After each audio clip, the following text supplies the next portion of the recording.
The cruiser was upside down when he found it, half buried in the burning Mojave sand. Inside, a young officer was bleeding out. Next to him, a K-9 lay still, eyes open, waiting for a miracle that wasn't coming. The man's hands trembled as he reached through the shattered glass. "Hold on, son," he muttered. Years ago, his own son had worn the same badge and died because someone sold him out. He thought that chapter was over. He was wrong.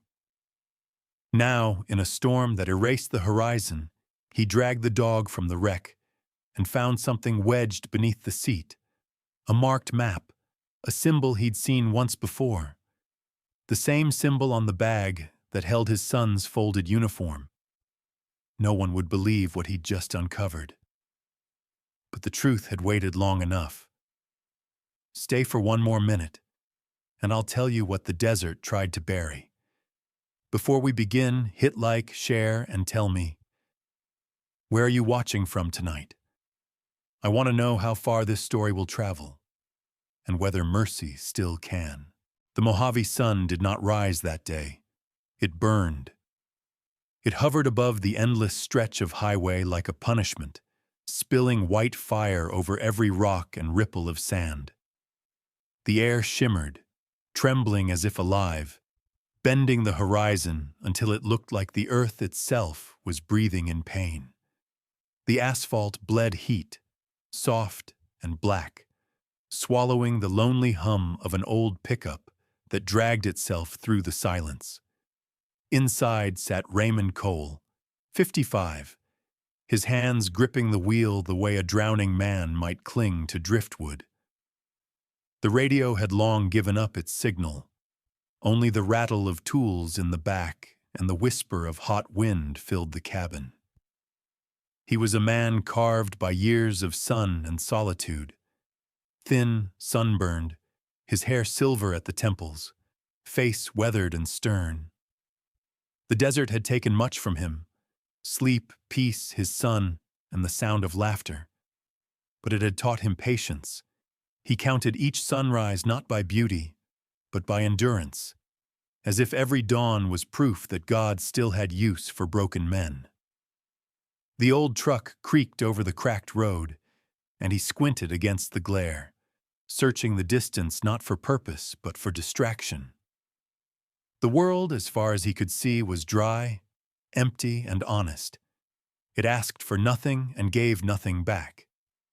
Then, something broke the horizon, a dark coil of smoke twisting slow like a black snake against the burning sky. For a second, he thought it was just another mirage, heat rising off the sand, playing tricks again. But then the smell reached him, bitter and real: rubber, oil, fire, the kind of scent that takes a man years back in an instant. Raymond's heart, which had been asleep for months, woke with a jolt. The world sharpened. His foot pressed harder on the pedal. The smoke grew thicker as he turned down a dirt path, tires sinking into soft sand. And then he saw it. A police cruiser, flipped on its side beneath a shallow cliff, half buried, its roof crushed like tin under an invisible fist. Heat shimmered off the hood, paint blistered, windows shattered. A faint sound rose above the crackle of cooling metal, a low, hoarse whine. It wasn't human. It was something desperate, fading, like a prayer no one was answering. He scrambled down, boots slipping in the sand, knees striking stone. The driver's door was jammed, twisted by impact. Inside, through the fractured glass, he saw a young man slumped forward over the wheel, blood running from his shoulder, seeping into his uniform. Maybe 25, maybe younger. His skin was pale beneath the tan, mouth parted slightly, one hand still gripping the radio that dangled uselessly by its cord. The badge on his chest was scorched, unreadable, but beside him, Raymond froze. There was movement. A dog. It was a German shepherd, or close to it. Large, powerful once, but now trembling. The fur along its flank was blackened, the left paw twisted awkwardly beneath shards of glass. Yet the animal's eyes were open, unfocused, but alive, golden brown and full of something that looked too much like trust. The tag around its neck read, Max. Raymond didn't think. He moved with the reflex of a man who had done this before, somewhere else, under another kind of sun. He braced a shoulder against the door and shoved. Metal groaned, the latch snapped, and smoke spilled out, stinging his throat. He reached in, grabbed the officer by his vest, pulling until the dead weight shifted. The man's head lolled, breath faint but present. Raymond dragged him out first, laying him across the sand, chest rising unevenly. Then came the dog. Max whimpered when Raymond touched him, but didn't bite, didn't resist. He was heavier than expected, his body slick with heat and ash. Raymond slid both arms beneath him, lifting carefully. The fur seared against his skin, but he didn't let go. Easy, boy, he muttered, voice breaking. I've got you. The sun hammered down. Sweat blurred his vision.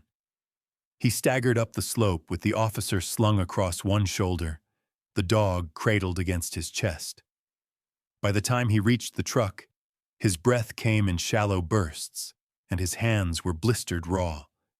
He set the man on the passenger seat, the dog on the floorboard, where Max's head dropped against his boot. The smell of smoke clung to them all. Raymond turned the key. The engine coughed once, twice, then caught, shaking the frame. He pressed the accelerator. The road stretched before him like a river of glass, twisting into the horizon. The heat blurred the distance, turning everything into ghosts. He could feel the blood dripping from the officer's wound, seeping into the cracked leather of the seat. He reached for a rag, pressed it against the wound, but the young man didn't stir. Max raised his head weakly, a soft whine escaping. Raymond looked down and saw the dog's paw twitching, claws scraping at the floor, like he was trying to run in his sleep. He whispered, "Stay with me, soldier." The dog blinked once, then lay still, chest barely moving. The truck rattled through the desert, past rusted mile markers and broken fences. The sky above boiled white. There were no other cars, no sound but the hum of the motor and the distant wail of wind. Somewhere behind them, smoke still rose, curling into the sun. Raymond's mind wandered to a different desert, years ago. Different uniform, same silence. He remembered carrying a boy about the same age as this one. His boy, his flesh and blood, out of a burning convoy. The memory came uninvited. The weight of him, the smell of sand and gunpowder, the way the horizon had looked when everything he loved slipped away. He blinked hard, forcing the road back into focus. He wasn't going to lose another one. Not this time. He tightened his grip on the steering wheel. His palms were slick, blood and sweat mixing, dripping onto the metal. When the first drop hit the wheel, he saw the dark stain spread and heard himself whisper, "Not again." The words vanished into the hum of the tires, swallowed by the heat. Ahead, the highway stretched on without end, a mirage that promised safety but delivered only distance. Behind them, the smoke faded, leaving nothing but silence. And somewhere out there, beneath the same merciless sun, the desert held its secrets and waited. By the time Raymond reached the clinic on the edge of Willow Bend, dusk had melted into the color of copper and ash. The horizon shimmered behind him, still bleeding from the sun, and the old truck rolled into the gravel yard with a final growl before silence swallowed everything. When he opened the door, heat escaped like breath held too long. His shirt was soaked through, his hands cracked, his back bent from the weight of what he had carried. For a second, he simply stood there, one hand on the doorframe, as if unsure if this was the right place or the right lifetime to bring the wounded back to. The door swung open before he could knock. A nurse in her late 40s stepped out, broad-shouldered, brown hair pinned back, eyes sharp beneath the fatigue of small-town duty. Her name tag read, Nurse Carol Boone. For a moment her face froze, registering the scene before her. A veteran coated in dust, holding an unconscious officer and a half-dead K9 in his arms. "Lord Almighty," she whispered, then her voice sharpened into command. "Get them inside!" Two men in denim aprons came running from the back, farmhands doubling as orderlies. Together they lifted the officer onto a gurney, while Carol guided Raymond to lay the dog onto another covered with worn flannel sheets. The clinic smelled of antiseptic and thyme, old wood, iodine, and fear. Fluorescent light flickered over the hallway, buzzing faintly like a trapped bee. Raymond leaned against the wall, lungs burning, watching as they disappeared through swinging doors. He caught a glimpse of the young man's face before it vanished behind the curtain. Smooth, pale, impossibly young. A face that did not belong to the kind of violence that had found him. Outside, night came slow. The desert wind cooled but never soothed. Raymond sat on the porch steps, elbows on his knees, staring at his burned palms under the lamplight. Sweat and dust traced small rivers down his face, settling into every scar that time had left behind. Somewhere beyond the empty road, coyotes called to one another, their cries rising and fading like broken hymns. He thought of his son then, Eli. The memory came not as an image but as a sound. Laughter from a badge ceremony years ago, the kind of laugh that makes a father believe in beginnings again. He had that same look, duty shining too bright for the world he lived in. And then, just like that, it had all gone dark. Ambush, sirens, gunfire, and a folded flag that had meant nothing and everything at once. The same look now haunted the boy inside, lying unconscious on a clinic bed somewhere between this life and the next. The night dragged on. Raymond dozed, woke, dozed again. The stars shifted like witnesses unwilling to speak. Around dawn, the door creaked open. A man in a white coat stepped out. Thin, gray-bearded, wire-rimmed glasses slipping down his nose. Dr. Samuel Price, the small-town doctor whose eyes carried the patience of someone who had seen many endings. He sat beside Raymond, exhaling softly before saying, "They'll both live." Barely. The words floated in the air, fragile and heavy all at once. Raymond nodded, unable to find anything to say. Price studied him for a moment, then added, "You should get that burn looked at." Raymond glanced at his own hands, blistered, streaked with blood, but only shook his head. "I've had worse." Inside, the machines hummed softly. When Raymond finally walked in, the first thing he noticed was the dog, lying on a blanket, bandaged from shoulder to paw, fur still singed in places. His chest rose and fell unevenly, but his eyes were open. The same amber gold that had stared at him through the shattered window hours ago. The dog tried to stand as Raymond approached, legs trembling, but managed only a weak shift before collapsing gently against his arm. Something passed between them then. Not gratitude, not fear. Something quieter, older. Recognition. The kind that doesn't need words because it exists in the marrow of survivors. Raymond knelt beside him, hand resting on the bandaged fur. "You're all right now," he whispered. "You did good." Max's gaze held steady. the faintest flicker of trust surfacing like a flame refusing to die. From the next room came the faint sound of movement, a rustle of sheets, a groan. Raymond turned toward it and saw the young officer stirring beneath the dim lamp. Sweat darkened his collar. One arm was in a sling, the other trembling as he tried to sit up. His face, pale and bruised, twisted in confusion before his eyes fixed on Raymond. The boy couldn't have been more than 25. Sandy blonde hair cropped close, a faint scar running from his temple down to his cheekbone. His voice, when it came, was a whisper broken by pain. Where am I?" "Willow Bend Clinic," Raymond said quietly.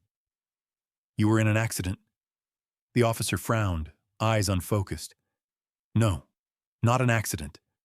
His hand twitched toward the bandage on his chest. There were headlights, gunfire. He drew a shaky breath. "We were ambushed." Raymond said nothing, only stepped closer as the young man's expression tightened. The officer's gaze drifted to the window, to the faint red of sunrise spilling across the glass. "There was someone else," he murmured. "A man in a black SUV. I knew him. His breath caught, eyes clouding again. Then a single word slipped out, barely audible before sleep claimed him once more. "Cartel." The silence that followed seemed to stretch far beyond the room, reaching into places even the dawn couldn't touch. Raymond stood there, watching the boy's breathing steady, then turned toward the open door. Outside, the desert was waking. Light spilled over the horizon like liquid gold, washing the clinic in soft heat. Raymond stepped onto the porch, his boots sinking slightly into the dust. The wind carried the faint scent of sage and smoke, the same mix he remembered from battlefields long gone. He lifted his eyes toward the vast emptiness beyond Willow Bend. Out there, the desert looked calm, innocent, as if it hadn't just tried to claim 3 lives. But Raymond knew better. He had learned long ago that silence didn't mean peace. It meant something was waiting. And as he stood there, with the dawn bleeding red across the sand, he couldn't shake the feeling that the desert had only just begun to speak. The days that followed passed in quiet rhythms, the kind that only the desert could compose. Wind hummed through the eaves of the old cabin Raymond called home, carrying with it the faint smell of rust, coffee, and dust. The walls still bore the faint scent of antiseptic from the clinic, a reminder of how close death had leaned. David moved slowly, wrapped in a borrowed flannel shirt that hung loose over his bandaged shoulder. His skin was still pale, but the fire in his eyes had returned, tempered now by gratitude and confusion. That morning, he stood near the cabin doorway, one hand gripping the frame for balance. "I never got to thank you," he said. Raymond, seated at the small kitchen table, poured 2 cups of coffee without looking up.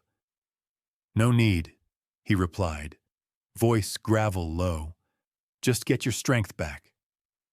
But Max seemed to disagree. The K9 limped across the wooden floor, each step deliberate, tail sweeping once against the air, then lay at Raymond's boots, pressing his head against the man's worn jeans. For a long moment, silence filled the room, richer than words. When David finally sat down, the mug trembled slightly in his hand. "Bits and pieces keep coming back," he said quietly. "Headlights, 2 black trucks, the radio, dead. Someone jammed it before we could call for backup." Raymond's gaze sharpened. "Go on." The younger man hesitated, brow furrowing as though the memory itself hurt. "There was someone inside the department, feeding them our route. They knew exactly where we'd be." The spoon slipped from Raymond's fingers and hit the table with a hollow clink.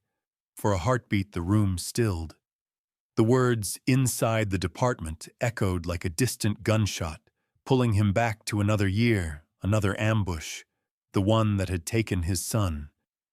He stared at David, this boy with the same uniform, the same haunted eyes, and something in his chest locked into place.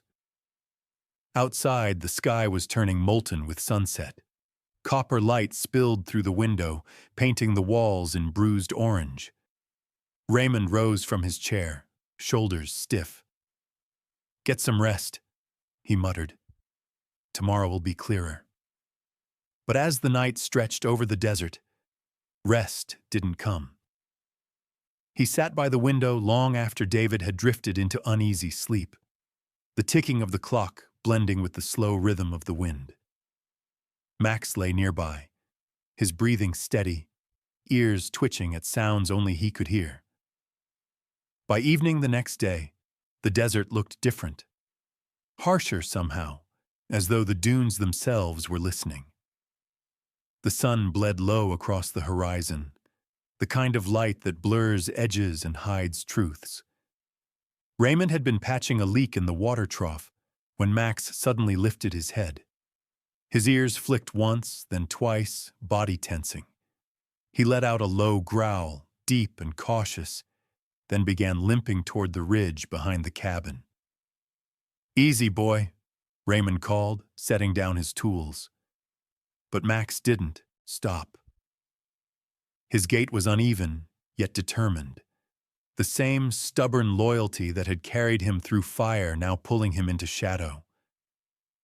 David, still weak but alert, followed. Together they climbed the slope, sand shifting under their boots, wind cutting across their faces like breath from something ancient. At the top of the ridge, the world seemed to hold its breath.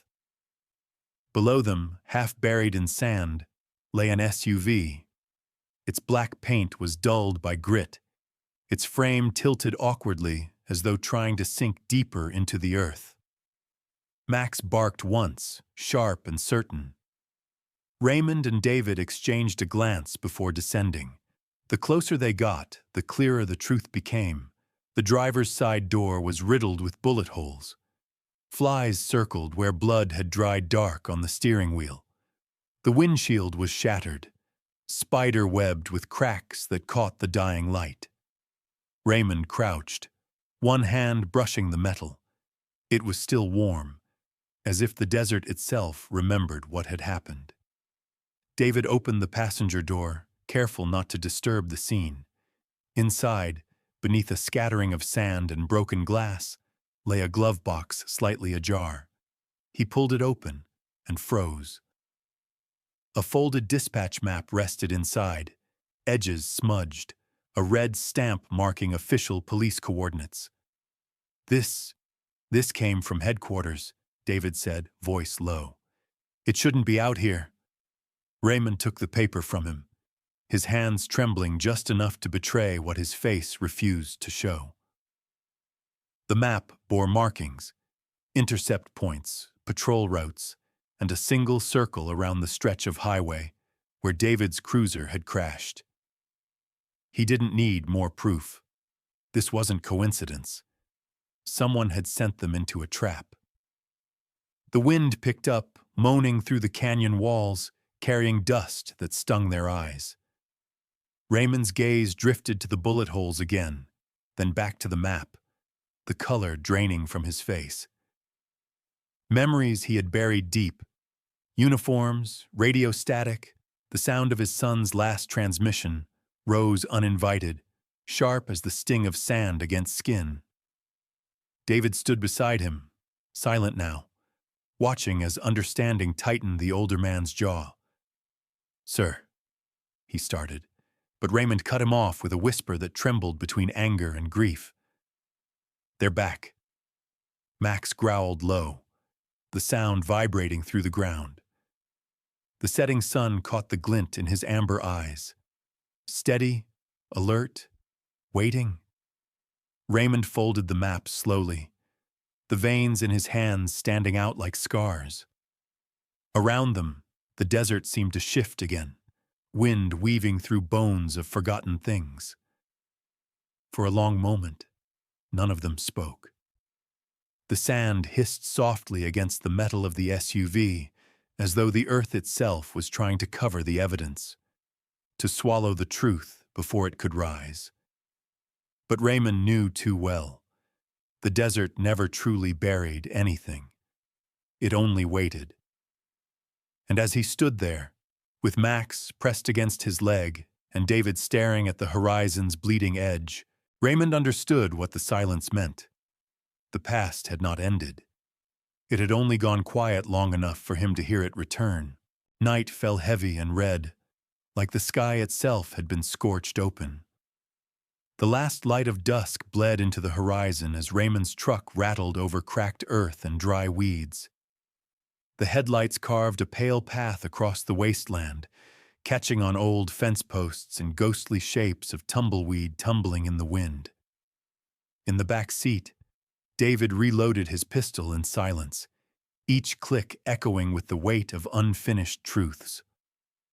Max stood on the flatbed, head raised, nose working against the desert air, tail stiff as a metronome, marking danger. The map lay unfolded on Raymond's thigh, trembling with the hum of the engine. A red circle marked their destination, an abandoned freight yard along the old riverbed, a place no one in Willow Bend ever mentioned anymore. When they reached it, the night had thickened into something almost physical. The air carried the metallic scent of rust and heat trapped beneath corrugated steel. Max jumped down first, paws landing softly on sand, body low, movements taut with instinct. The yard stretched silent before them, rusted rail cars lined like forgotten coffins, tracks vanishing beneath dunes, a water tower leaning like a dying sentinel. Somewhere out there, the wind moaned through the ribs of an old warehouse. David flicked his flashlight once, briefly catching the glint of broken glass. Raymond motioned for silence, raising his hand. They moved together, slow and deliberate, as though stepping through the memory of a battlefield neither had wanted to return to. Max led them to a shed near the far edge of the yard. Its metal roof was half collapsed, its shadow breathing with every gust. Beneath the warped door, a faint chemical smell leaked into the air, sharp, unnatural. Raymond pried it open just enough for David to slip inside. The beam of his flashlight cut through dust thick as ash, revealing wooden crates stacked to the ceiling. On their sides were faded shipping marks and stenciled labels that meant nothing at first glance, until he brushed one with his sleeve and saw it clearly. Kane Logistics. Inside the crates, chemical canisters, falsified freight manifests, and a shattered police radio still tuned to static. Evidence, or maybe bait. Raymond's instincts clenched like a fist. "Turn that light off," he hissed. But before David could move, the world erupted. Headlights flared from the ridge, 2, then 4, searing white against the dark. Engines roared as tires bit into gravel. "Down!" Raymond barked. Men poured out of the vehicles, silhouettes hard-edged, rifles catching the reflection of the moon. The same insignia glimmered on their sleeves, burned into Raymond's memory. The coiled serpent of Kane Logistics, the same mark he'd once seen on a body bag zipped around his son. Gunfire shattered the night. Bullets chewed through metal and dirt, sparks leaping from the shed's frame. David dove behind a pillar, firing short bursts toward the shadows. Raymond moved, differently, not like a man fighting to win, but like one trying to keep a promise he already knew he'd break. His motions were precise, stripped of hesitation. Years of rusted training cracked open inside him. "Cover left," David shouted. "I've got you," Raymond called back, his voice lost in the din. Max tore through the chaos, a streak of fur and fury, his bark slicing through gunfire. He lunged at one of the attackers, dragging him down into the sand. The man screamed once, the sound swallowed by the roar of engines as others retreated into the dark. The air filled with smoke and dust until even the stars seemed to vanish. Then, silence. Only the wind remained, sighing through the shattered metal, carrying with it the dry scent of gunpowder and sweat. Raymond's knee bled from a grazing bullet. David's arm was cut, blood seeping through torn fabric. Max limped back towards them, his chest heaving, muzzle flecked with grit. The desert had grown still again, but the stillness was different now, alive, listening. They crouched by the fallen crates, hearts still thudding. David reloaded shakily, glancing at Raymond. They knew we were coming. Raymond didn't answer. He reached for one of the crates, its surface splintered from gunfire. Something caught his eye. A set of letters carved roughly into the wood's underside, half hidden by shadow. He brushed the sand away, tracing each line with trembling fingers. There were names, 5 of them, burned faintly into the wood like a secret ledger. The last one stopped him cold. Sergeant Dale Turner. For a moment, the sound of the desert fell away. Raymond's breath hitched. The name felt like a wound reopening under old scar tissue. Dale Turner, his son's former partner, the man who had sworn he'd been ambushed too, who had cried at the funeral and disappeared soon after. David watched him, unsure. "You knew him?" Raymond nodded slowly, eyes fixed on the engraving. "He was there, the night my boy died." The wind shifted, whistling low through the cracks of the shed. Max pressed closer, resting his head against Raymond's leg. The veteran's hand found the dog's fur automatically, grounding himself in the warmth that the desert could not steal. Around them, the freight yard stretched empty, haunted by echoes of what had just happened. The vehicles were gone. Only tire tracks and shell casings glinted faintly under the moonlight. Somewhere far off, an owl called once, then nothing. Raymond stood at last, folding the map and sliding it into his jacket pocket. His voice came quiet, steady, but hollowed out. "We've got names now. Faces behind ghosts." David looked at him, face pale in the moonlight. "And what do we do?" Raymond didn't answer right away.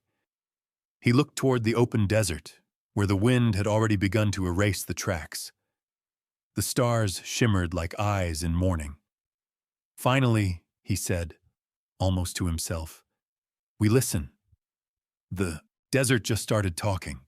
Morning light came slow, filtered through the thin clouds that hung over Willow Bend, like a confession waiting to be heard. The precinct smelled of old coffee, dust, and something heavier. Betrayal left too long in the air. Raymond sat across from a table of officers who didn't meet his eyes. David stood beside him, bandaged arm stiff against his chest, while Max lay silent at their feet, gaze fixed on the door, as if expecting danger to return. On the table sat a folder stamped Internal Affairs. It held truths no badge ever wanted to face. The captain, a graying man with deep lines at the corners of his eyes, spoke first. "Sergeant Turner's records confirm it. He'd been leaking route data for years, communication intercepts, convoy paths, even undercover identities." His voice cracked at the last words. "Kane's cartel paid him well. Your son's unit was one of the last he sold out." The words landed like bullets that had waited years to find their mark. Raymond didn't move. He only stared at the corner of the folder where the paper had curled like dried skin. David's jaw clenched, his knuckles white. Silence held the room until the captain added, almost a whisper, "Turner's gone missing. He was last seen 2 nights ago, near the freight yard." The name hung in the air, heavy as thunder. Raymond rose slowly, his knee stiff but his voice steady. Then that's where it ends. By dusk, they were back on the road, the same road that had once carried smoke and blood and promises broken. David drove this time, headlights slicing through the creeping fog that rolled from the dried riverbed. The world felt smaller in that mist, as though time itself had drawn in its breath. Raymond rode beside him, silent except for the low hum of Max's breathing from the back seat. The dog's ears twitched with every distant sound, nose pressed to the crack of the window, tasting the air like memory. When they reached the freight yard, it looked different, colder, quieter, but not dead. Fog coiled around the rusted rails and drifted through the open warehouse doors, like ghosts revisiting their graves. They parked behind an overturned truck, killed the lights, and listened. Somewhere inside, metal clanged, a soft, steady rhythm like the heart of something waiting to explode. David lifted his binoculars. Through the haze, two shapes moved under the collapsed roof, one tall and deliberate, the other restless. Kane was unmistakable even in the dimness. Broad frame, suit dark as oil, a scar slanting down his jaw. The other man was leaner, older, shoulders slumped as if crushed by years of guilt. Turner. His face was lined, beard unkempt, eyes darting like a man already haunted by what he'd done. Between them lay duffel bags, one open to reveal stacks of cash glinting faintly beneath the lantern light. Raymond's breath caught. After all these years, the plan stays the same, David whispered. We record. Wait for backup. He raised the camera, its red light blinking once in the dark. But fate, as always, moved quicker than men. From somewhere behind them, a loose can rolled under David's boot, clattering across the concrete. Both men inside turned sharply. Kane's hand went to his holster. Get down, David hissed. The next instant erupted in motion. Gunfire cracked through the fog, echoing off the steel walls. Sparks leapt from the girders as bullets ricocheted into shadows. Raymond ducked behind a stack of crates, heart hammering against old scars, while David returned fire toward the shifting outlines. Max charged ahead, barking furiously, the sound cutting through chaos like a blade. Flames burst from an overturned barrel, lighting the warehouse in violent orange. Through the rising smoke, Raymond saw Turner, his old face illuminated for a single shattering second. The man's hands trembled as he aimed, sweat shining on his temple. Kane grabbed him from behind, shoving him forward like a shield. You owe me this, old man, Kane snarled, his voice breaking through the roar. Turner stumbled, raising his weapon halfway. For a moment, his gaze met Raymond's across the burning haze. Recognition, regret, and something like a plea. Then one clean shot split the noise. Turner jerked once and fell. The gun slid from his hand, clattering against metal. His lips moved, forming words that never found air. Kane bolted for the docks. David gave chase, boots pounding against the steel walkway. They fought in the glow of firelight, grappling as sirens wailed in the distance, high and sharp, cutting through fog like a promise finally kept. David slammed Kane against the railing, handcuffing him as DEA vehicles burst through the mist, their blue lights slicing the night. The warehouse burned behind them, flames licking the walls, heat painting everything gold and terrible. Raymond limped forward, the sound of sirens fading into the hum of wind. Turner lay near the crates, his chest rising shallow, eyes half open toward the firelight. In his hand, clenched tight even in death, was a small, tarnished police medal, the one Raymond had given his son, Ethan Cole, years ago. He knelt beside the fallen man, breath catching in his throat. "You carried it all these years." His voice broke.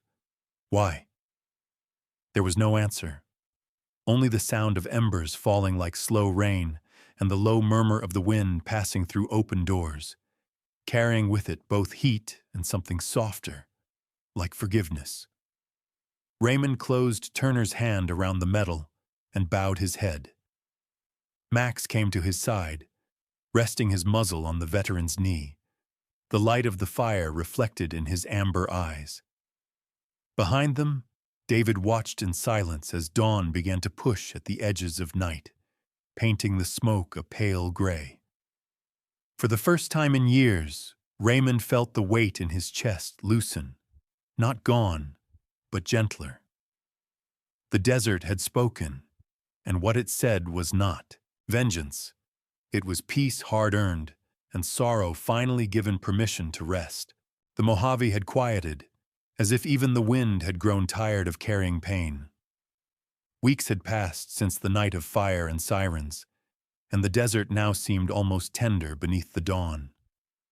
The sand, once a battlefield of ghosts and betrayal, shimmered like powdered gold under the early light. Raymond's cabin stood steady at the edge of the dry riverbed, its wooden frame patched and weathered, but warm again, like the man who lived within it. Inside, the old veteran moved slower these days, his knee bound in fresh cloth, a cane leaning by the door. But there was no bitterness in his gait. Only the rhythm of a man who had learned to measure time not by the scars left behind, but by the quiet that followed them. He kept the kettle on the stove, a cup ready for whoever came down that long dirt road. Most mornings, it was David. The young officer had traded his uniform for jeans and a flannel shirt, yet his eyes still carried the same steady resolve. He came often, sometimes with reports, more often just to sit on the porch where the wind hummed against the railing. Max always came too, his fur grown thick again over healed burns, his gait sure though one paw still dragged slightly in soft sand. He had become the soul of the place, padding between them as if making certain neither man was left alone too long. They spent their mornings by the river, though river was now mostly a name, a ribbon of cracked clay winding through the Mojave, where water slept more than it flowed.